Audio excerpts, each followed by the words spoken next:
Hey everybody, welcome back to WineupTV. I am still your host Wayne. I'm here with Daniel Carlin from Buenos Aires, Argentina. an expat. When we come back, we're going to tell you why he took off and left us in the dry. See you in a second.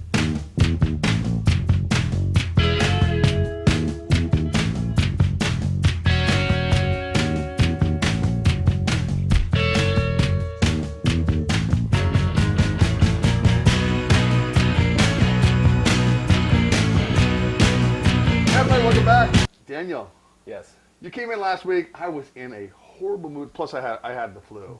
I didn't feel good, and you were in town for an extra week. And then I talked to Mark. Thanks, Mark. And I said, "Look, dude, I said, you know what? Come back next week." And here you are sitting here.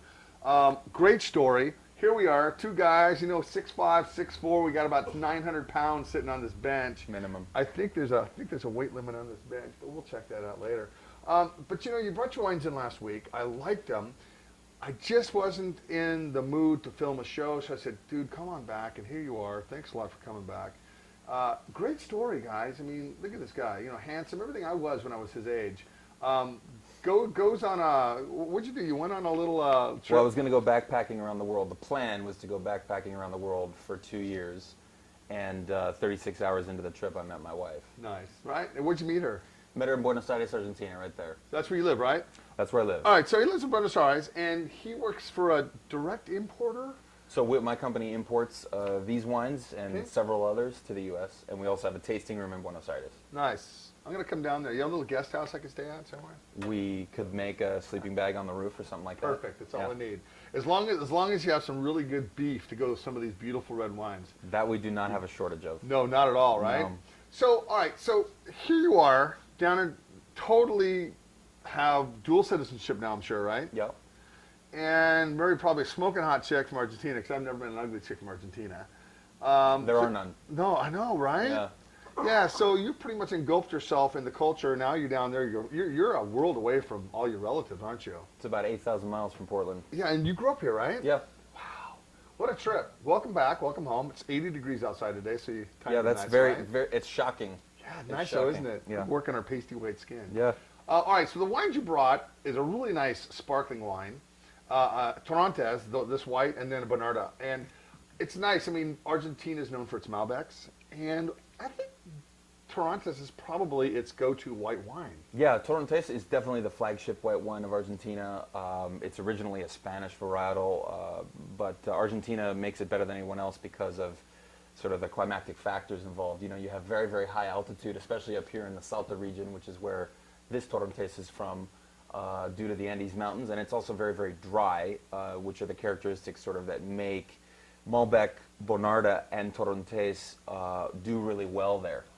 I like Torrontés. It's very floral, and it's nice, crisp, acidic, but it's got a really good mouthfeel to it. Those are it's one of those under the radar great varietals. It's a hand sell. Everybody's used to Chardonnay, Pinot Gris, Pinot Blanc, whatever, and here comes this Torrontés. And when did it start really making a comeback? Well, I mean, Argentina really started making it well, I would say, in the early 2000s. But they've been very slow to develop their export market. Argentina has like a long and sordid history of economic crashes. Like every 10 years, Argentina is sort of like programmed to crash. So what happened was in the 90s, Carlos Menem was the president, and he had an economic policy that basically pegged the peso to the dollar. So it was a 1-to-1 ratio. So domestic production prices were very, very high. It was very hard to export because of that. Argentina also never had a culture of exporting wine. The Catena winery was the first winery to ever export from Argentina, and that was in 1991. So that was only 21 years ago. That's not long at all. It's in its baby phase right now absolutely. of export, and they still only export about 40% of their total production. Very high domestic consumption. So basically, then you have from the 90s, 1-to-1 dollar to peso. Then you have an economic crash in late 2001, early 2002. And the peso devalued quite a bit, which means their domestic production costs came way, way down. And that opened up the field to foreign direct investment and then also the export market. So then you have the onset of Malbec, which is like super friendly, especially for the American palate. It tends to be very fruit forward and very soft. Absolutely. And then this is the sort of like the follow-up. It's the white complement to the Malbec Red, which they've been making better and better and better, and really getting these sort of classic sweet, honeysuckle, floral nose with a dry mouth with the stone fruits and a little bit of citrus fruit in there. With good acidity as long as it has the altitude. So Torrontés gets good acidity when it has enough altitude, basically. What are you talking altitude-wise? I mean, up here, down here in the Willamette Valleys, you grew up here, we grow Pinot between 100 feet and 850 feet elevation.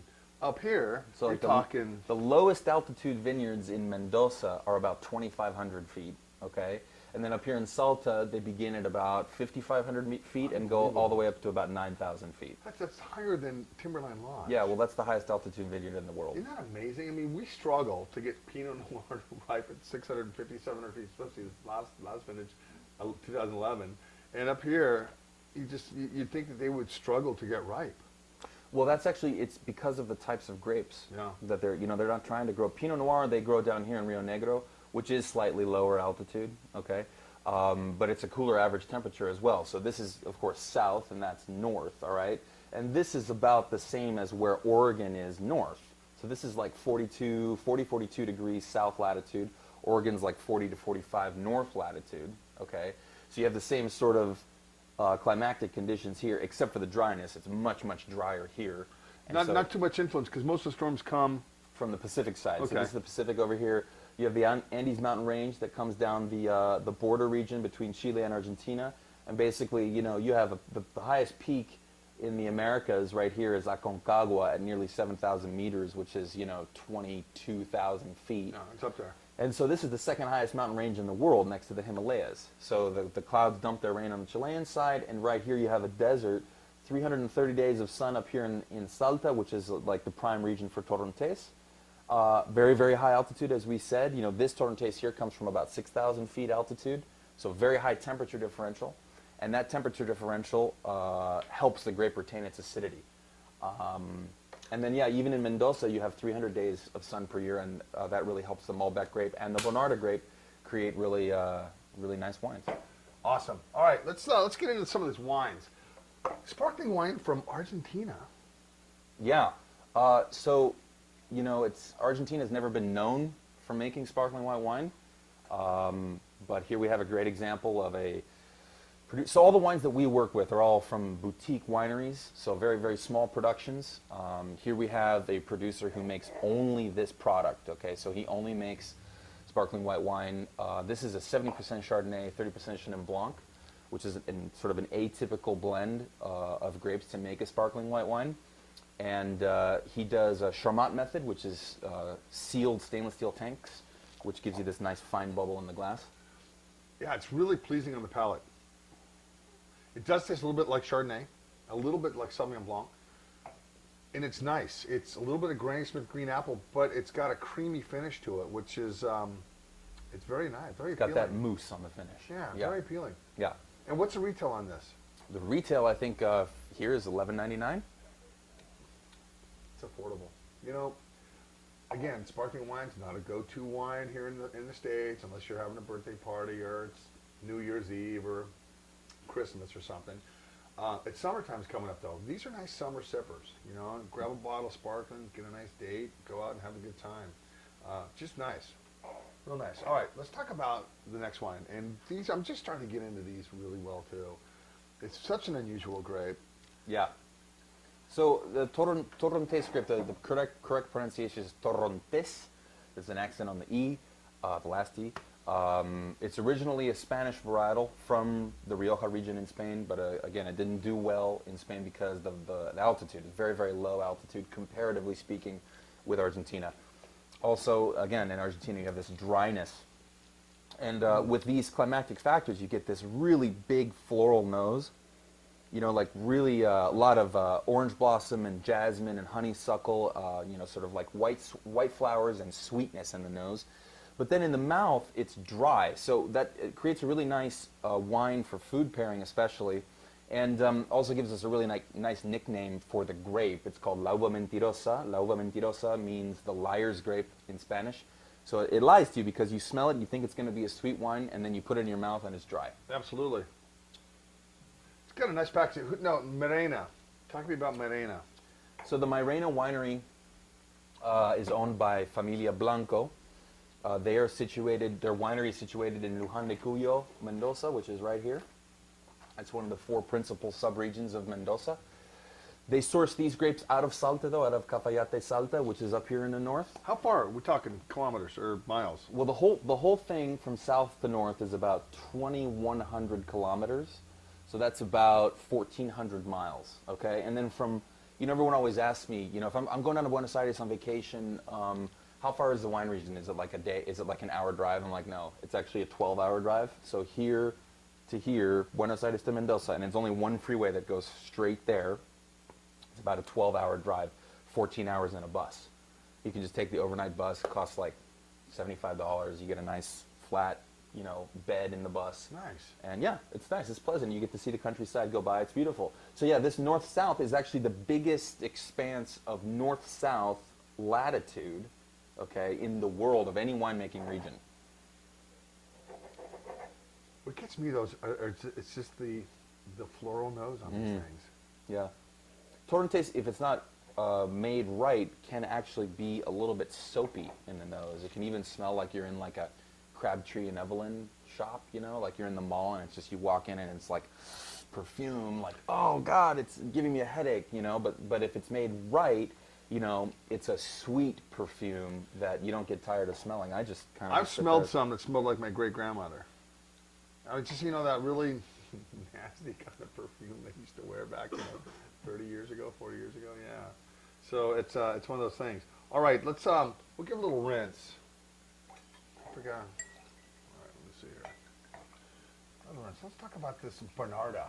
Where did Bonarda come from? So Bonarda, I've talked to the winemaker several times about the origin of his plants, and he basically says, well, this is Bonarda argentino. The genetic varietal is Argentine Bonarda. And so I said, well, wait a second, that doesn't make any sense because Argentina doesn't really have any native there's nothing grapes. that's indigenous to Right. Argentina.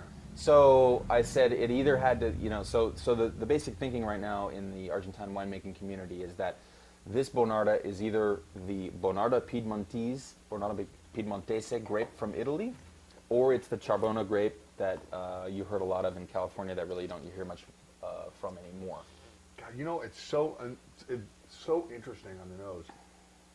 Well, this is Get that charcoal.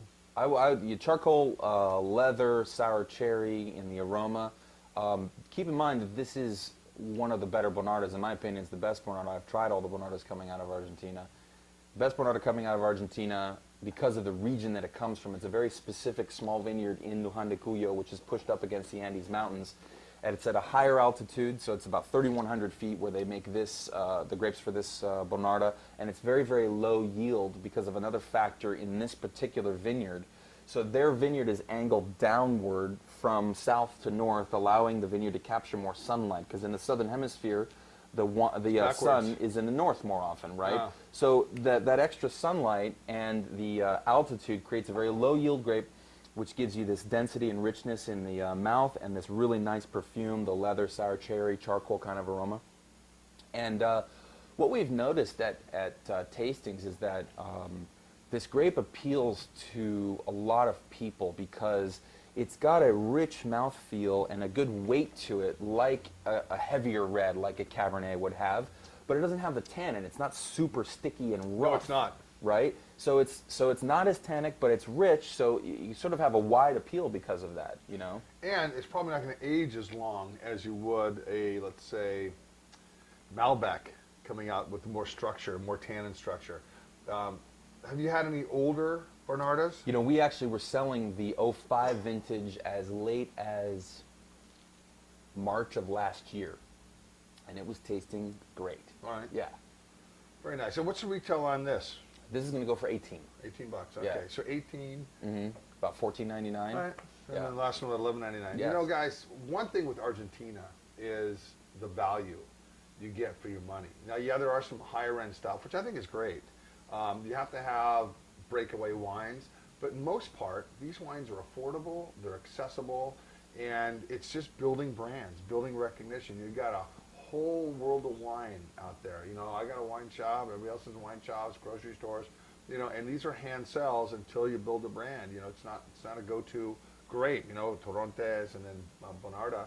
let alone sparkling wine from Argentina. Come on, really? Who knew? Yeah, exactly. But like I said, 20 years ago they started exporting, so I think Right. that's it's kind of exciting to see things happening down there, and winemaking is going to get better and better and better over the next. And what they need is people like you who are doing shows on wines like this, so that we can get into the more interesting wines that Argentina is doing, because it's not entirely unlike other winemaking regions where they have 1,500 wineries in Argentina.